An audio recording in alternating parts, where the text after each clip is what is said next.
ನಮಗಿವತ್ತು ಕಲ್ಪಿಸಿಕೊಳ್ಳಿಕ್ಕೂ ಸಾಧ್ಯವಾಗದ ಸನ್ನಿವೇಶದಲ್ಲಿ ನಾವಿದ್ದೇವೆ.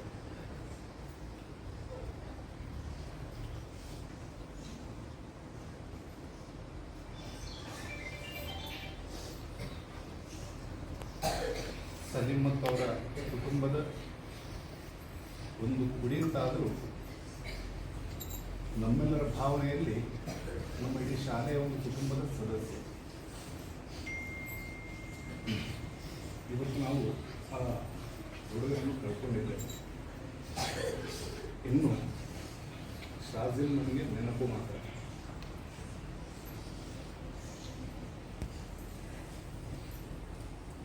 ವಿದ್ಯಾ ಆಟವನ್ನು ಬಲ್ಲವರಿಲ್ಲ ಅಂತ ಹೇಳ್ತಾರೆ.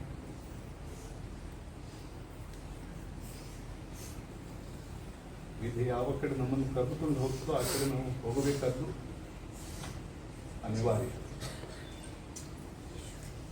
ಬದುಕು ಜಟಕಾ ಬಂಡಿ ವಿಧಿ ಅದರ ಸಾಹೇಬ, ಕುದುರೆ ನೀನವನ್ನು ಕೇಳಿದಂತೆ ಪಯಣಿದರು, ಮದುವೆಗೋ ಮಸಣಕ್ಕೋ ಹೋಗಿಂದ ಕಡೆಗೋಡು. ಮದುವೆಗೆ ಅಂತ ಹೊರಟವರು ಇರಬೇಕು, ತಲುಪಿದ್ದು ಮಸಣಕ್ಕೆ.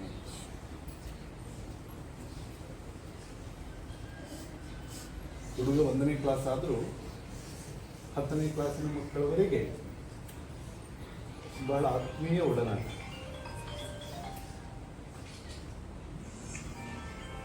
ಬಹಳ ಪ್ರೀತಿಯ ಸೆಳೆತ ಆ ಹುಡುಗನಲ್ಲಿತ್ತು ಅನ್ನುವಂಥದ್ದನ್ನು ಆ ಹುಡುಗನನ್ನು ಕಂಡಾಗ ಪ್ರತ್ಯಕ್ಷವಾಗಿ ನಾನು ಅನುಭವಿಸಿದ್ದೇನೆ, ಇಲ್ಲಿದ್ದ ಪ್ರತಿಯೊಬ್ಬರೂ ಅನುಭವಿಸಿದ್ದೇನೆ.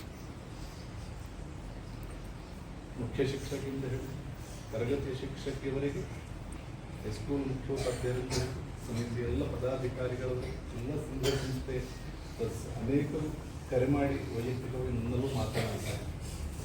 ನಿನ್ನೆಯಿಂದ ಅದರ ಬಗ್ಗೆ ಅನೇಕರು ಈ ದಿನದ ಮಾತುಕತೆ ಮೊನ್ನೆ ರಾತ್ರಿಯಿಂದ ರಾಜ್ಯದ ಕುರಿತಾಗಿ ಇದ್ದದ್ದನ್ನು ನಾವು ಗಮನಿಸಿದ್ದೇವೆ.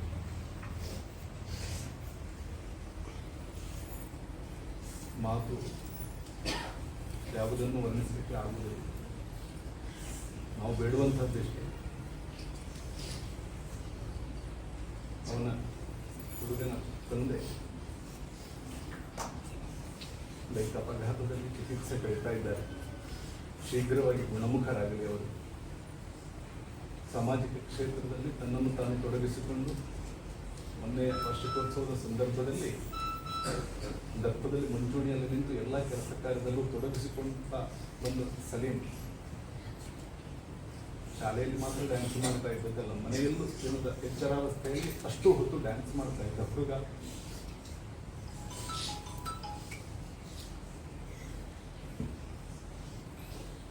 ಮತ್ತೆ ಸಲೀಂ ಚಿಕಿತ್ಸೆ ಸ್ಪಂದಿಸಿ ಅತ್ಯಂತ ಶೀಘ್ರ ಗುಣಮುಖರಾಗಿ ಮನೆಗೆ ಬರಲಿಕ್ಕೆ ಸಾಮಾಜಿಕ ಕ್ಷೇತ್ರದಲ್ಲಿ ತೊಡಗಿಸಿಕೊಳ್ಳುವ ಶಕ್ತಿ ಅವರಿಗೆ ಸಿಗಲಿ ಅಂತ ಹೇಳಿ ಈ ಸಂದರ್ಭದಲ್ಲಿ ಪ್ರಾರ್ಥಿಸ್ತಾ, ಆ ಮಗುವಿನ ಅಗಲುವಿಕೆಯ ದುಃಖ ನಾವೆಲ್ಲರೂ ದುಃಖ ಪಡ್ತಾರೆ. ಆದರೆ ನಮ್ಮ ದುಃಖ ಒಂದಷ್ಟು ದಿನ ಇರ್ತದೆ, ಮತ್ತೆ ಯಾಕೋ ನಾವು ಮರೆತು ಬಿಟ್ಟು ಒಂದು ಸ್ಥಿತಿಗೆ ತಲುಪ್ತೇವೆ. ಆದರೆ ಆ ಜೀವ ಪರ್ಯಂತ ಆ ದುಃಖ ತಂದೆ ತಾಯಂದರು ಕುಟುಂಬದವರಿಗೆ ಇರ್ತದೆ, ಸಹಜವಾಗಿ ಇರ್ತದೆ. ಪ್ರತಿ ಕ್ಷಣದಲ್ಲೂ ಆ ನೆನಪು ಇರ್ತದೆ. ಭಗವಂತನಲ್ಲಿ ಪ್ರಾರ್ಥನೆ ಎಷ್ಟೇ, ಆ ದುಃಖವನ್ನು ಮೆಟ್ಟಿ ನಿಲ್ಲುವ ಶಕ್ತಿ ಆ ತಂದೆ ತಾಯಂದಿರಿಗೆ, ಕುಟುಂಬದವರಿಗೆ ಭಗವಂತ ಅನುಗ್ರಹ ಮಾಡಲಿ. ಹುಡುಗನಿಗೆ ಪರಮಪದ ಪ್ರಾಪ್ತವಾಗಿ ಅಂತ ಹೇಳಿ ಸಂದರ್ಭದಲ್ಲಿ ಸೇರುವಂಥ ಎಲ್ಲರ ಪರವಾಗಿ ಮತ್ತು ಎಲ್ಲ ಅವನ ಅಕ್ಕ ಅಣ್ಣಂದಿರ ಪರವಾಗಿ ಪ್ರಾರ್ಥಿಸ್ತಾ ಒಂದೆರಡು ಅಕ್ಷರಾಂಜಲಿಗಳನ್ನು ಅವನ ಆತ್ಮದ ಪಾದಕ್ಕೆ ಸಲ್ಲಿಸ್ತಾ ಇದ್ದಾರೆ.